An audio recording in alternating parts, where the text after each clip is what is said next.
नमस्कार दोस्तों, आज की वीडियो में आपका स्वागत है। और आज की वीडियो ना सिर्फ पोर्टफोलियो रिव्यू होने वाली है, बल्कि इसमें आपको बहुत कुछ सीखने को मिलने वाला है। जैसे कि आपके पोर्टफोलियो का डाइवर्सिफिकेशन कैसा होना चाहिए। और मैं कह रहा हूँ इससे आपके पोर्टफोलियो की 80-90% प्रॉब्लम सोल्व हो जाएंगी जो आप गलतियां करते हैं। तो मेरे हिसाब से one of the most important video है और लास्ट तक जरूर देखिएगा, क्योंकि पोर्टफोलियो रिव्यू के बाद आपको 3 पॉइंट बताऊंगा। ठीक है, तो चलिए अब चलते हैं स्क्रीन पे। लेकिन उससे पहले एक बड़ी बात, जो लोग चैनल पे नए हैं और म्यूचुअल फंड पोर्टफोलियो रिव्यू करवाना चाहते हैं, कमेंट बॉक्स आपके लिए ओपन है। ठीक है, म्यूचुअल फंड के बारे में सीखना चाहते हैं, बहुत सारी वीडियोज़ हैं।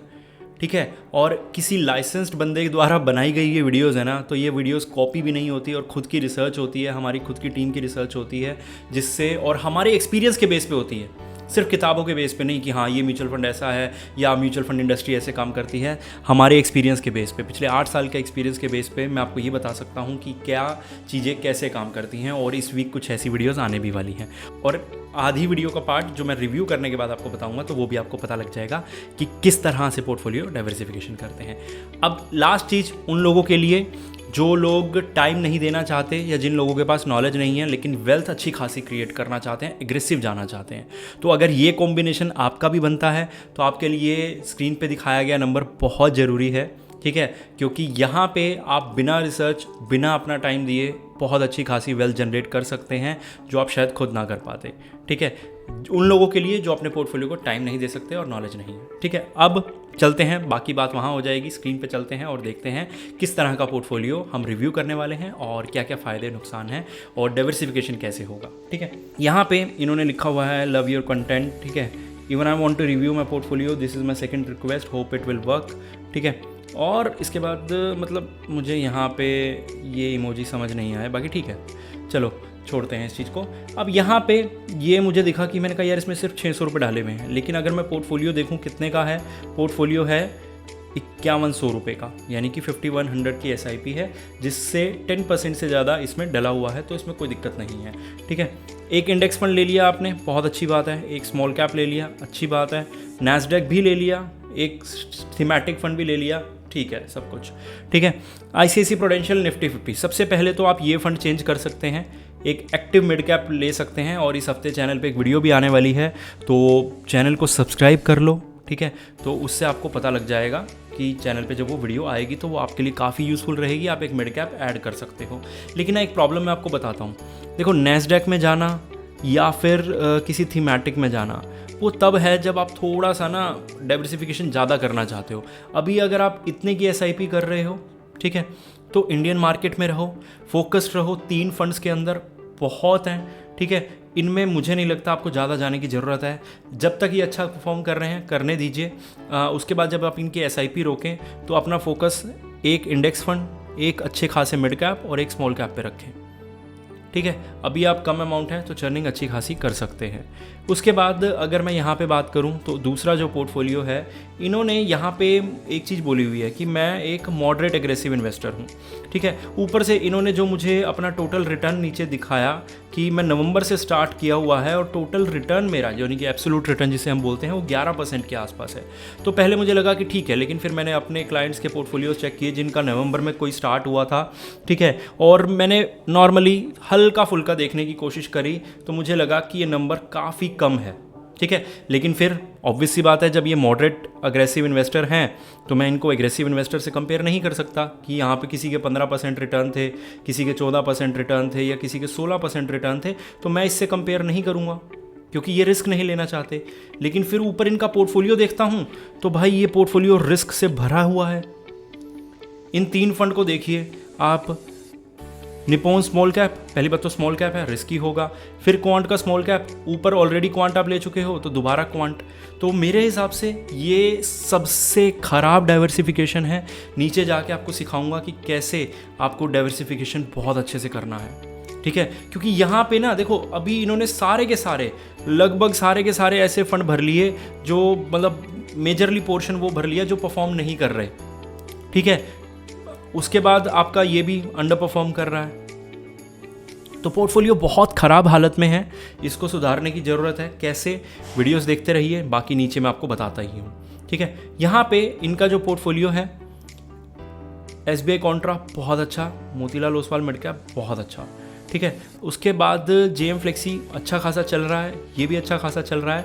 जिनको मैंने येलो कलर में किया है वो एक तरह से मेरे लिए वो फंड हो गए जो कोर में नहीं आते, सैटेलाइट, और ऊपर ये वाले फंड हैं जो ये सैटेलाइट फंड हो गए एक तरह से। नॉर्मली हम मिड कैप को सैटेलाइट में ही भी काउंट कर रहे हैं, लेकिन यहाँ इन्होंने एक प्रॉब्लम करी कि इन्होंने मोतीलाल ओसवाल का स्मॉल कैप ले लिया, ठीक है, जिससे पोर्टफोलियो थोड़ा सा जिसे मैं कहूँगा एग्रेसिव साइड ज़्यादा चला गया और मोतीलाल ओसवाल रिपीट हो गया।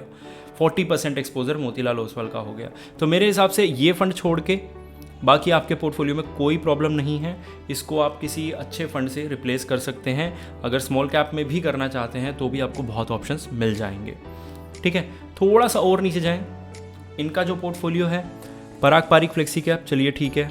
उसके बाद मैं कोई यहाँ पे ना, अगर चलो इसको भी हम डाल देते हैं, नॉर्मली डालते ही हैं, तो ये 4,500 रुपये हमारे हो गए सैटेलाइट में, जो थोड़ा सिक्योर चलेंगे। उसके बाद ये हमारे 5,500 रुपये कोर में चले गए। तो डिवीज़न प्रॉब्लम नहीं है मुझे, ठीक है, अच्छा लग रहा है, कोई दिक्कत नहीं है। और जेएम मिड कैप ले लिया आपने, कोई दिक्कत नहीं है। निपोन का स्मॉल कैप ले लिया, उसके बाद बंधन का स्मॉल कैप ले लिया, कोई दिक्कत नहीं है। क्वांट का एक्टिव ले लिया, क्वांट का मोमेंटम। तो इस पोर्टफोलियो में मुझे नहीं लगता अभी कुछ बहुत ज़्यादा चेंजेस करने की ज़रूरत है, लेकिन आपको ध्यान ज़्यादा रखना पड़ेगा। नंबर ऑफ़ फंड्स आपने 7 ले रखे हैं सिर्फ 10,000 रुपये के अंदर, तो आपको थोड़ा सा एक्स्ट्रा ध्यान रखना पड़ेगा अपने फंड्स के ऊपर कि आपके फंड्स कैसा परफॉर्म कर रहे हैं।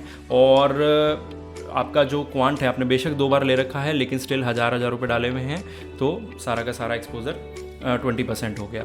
नॉर्मली मैं एक फ़ंड के अंदर 25 या 20% से ज़्यादा नहीं आपको बोलता, तो ये पराग पारिक में 1,000 रुपये 500 रुपये ज़्यादा है, बाकी सब ठीक चल रहा है। अब इनका पोर्टफोलियो देखो, ये पोर्टफोलियो है ही नहीं। 8,000 रुपये में आपने 2 फंड ले लिए। एक्सिस तो आप ये लगा लो, इनकी तो दुकान बंद हुए टाइम कितना हो गया, ठीक है।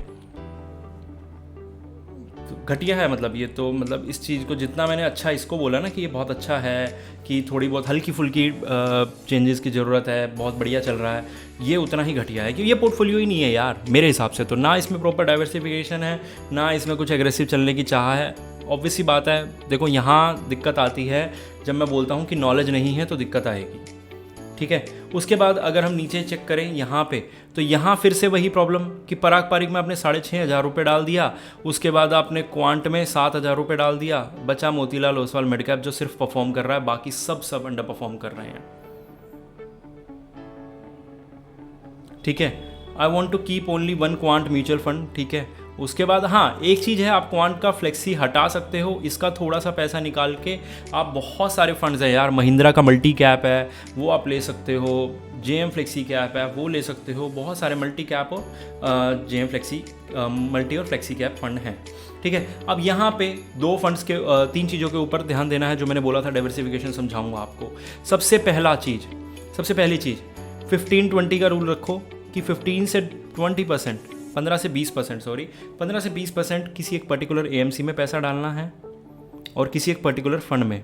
लोग पता क्या करते हैं, जो सेफ फंड मिलता है ना, अपना पहले 60% पैसा एक ही फंड में सेव कर देते हैं, ठीक है। इससे अच्छा तो फिर यार मेरे हिसाब से अगर आपको सेव करना ही है तो 2 फंड देख के सेव कर लो। 40% अगर आपका सेव करना है तो आपको 40% पैसा एक फंड में डालने से अच्छा है, ठीक है। उसके बाद 30-40% लार्ज कैप, 30-40% मिड कैप और 20-30% स्मॉल कैप।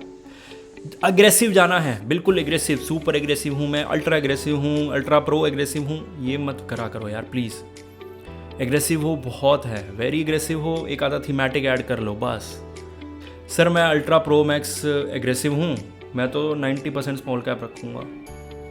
भाई जब पैसा ही डूब जाना है, जहाँ पे रिटर्न्स ही नहीं बनने हैं, मार्केट जब नेगेटिव जाएगा तो रिकवरी में इतना टाइम लग जाएगा, तो उसको मैं अल्ट्रा प्रो मैक्स नहीं बोलूँगा, उसको मैं बेवकूफ़ इन्वेस्टर बोलूँगा। तो प्लीज़ प्लीज़ प्लीज़ रिक्वेस्ट है कि एटलीस्ट इस तरीके से चलो। और अगर मेरी नहीं माननी तो म्यूचुअल फंड्स के बारे में बहुत सारी किताबें हैं, बहुत सारे बड़े बड़े एक्सपर्ट्स बैठे हैं, उनको बैठ के सुनो। जो एक्सपर्ट्स बैठे हैं, स्पेशली बोल रहा हूँ एक्सपर्ट्स, जिनके पास लाइसेंस है, जो खुद इस बिज़नेस में हैं, जो फंड मैनेजर हैं, जो 1.5 घंटे का इंटरव्यू देते हैं, ठीक है, उनको बैठ के सुनो एक बार। और उसके बाद सैटेलाइट और कोर का बैलेंस रखना बहुत ज़रूरी है। सैटेलाइट वो फंड होते हैं जो कंसिस्टेंट नहीं रहे हैं, लेकिन फ़िलहाल यानी कि करंट में बहुत अच्छे खासे रिटर्न्स आपको क्रिएट करके दे रहे हैं। कोर फंड वो होते हैं जो करंट में उतने अच्छे रिटर्न ना दे रहे हों, लेकिन one of the consistent mutual funds. ठीक है, आपको कंसिस्टेंट यहाँ पे रिटर्न्स मिलने देखने को मिलते रहेंगे, तो इस चीज़ का आपको ध्यान रखना है। होपफुली आपको समझ आ गया होगा, वीडियो अच्छी लगी होगी तो चैनल को सब्सक्राइब कीजिए। मिलते हैं अगले वीडियो में।